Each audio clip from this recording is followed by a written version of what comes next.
Hello అండి, నమస్తే. నేను మీ సంధ్య. వెల్కమ్ టు సంధ్యాస్ వంటల పుస్తకం. మన ఇంట్లోనే 10 నిమిషాల్లో సేమియా పాలైస్ని ప్రిపేర్ చేసుకోవచ్చు. నేను చెప్పినట్టు ట్రై చేయండి, చాలా టేస్టీగా వస్తుంది. ముందుగా స్టవ్ మీద ఒక కళాయి పెట్టుకొని అందులోకి 3 టేబుల్ స్పూన్ల వరకు సేమియాని తీసుకోండి. సేమియా అనేవి గోల్డెన్ కలర్ చేంజ్ అయ్యేంత వరకు ఫ్రై చేసుకోండి.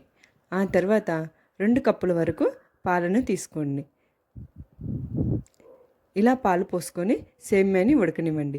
సేమ్యా అనేది మరీ మెత్తగా కాకుండా మనం పట్టుకున్నప్పుడు ఇలా పలుకుమంటే చాలు. అలాంటప్పుడు 1 కప్ వరకు కండెన్స్డ్ మిల్క్ని యాడ్ చేసుకోండి.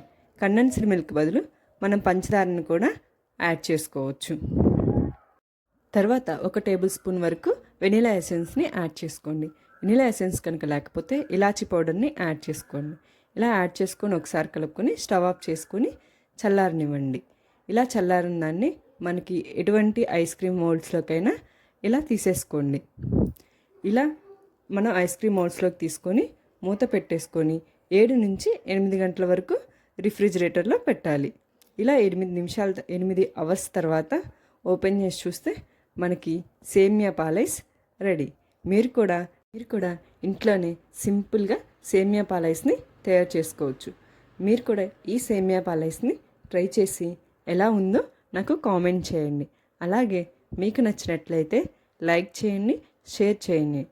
మరిన్ని వీడియోస్ కోసం మన ఛానల్ని తప్పకుండా సబ్స్క్రైబ్ చేసుకోండి. Thank you.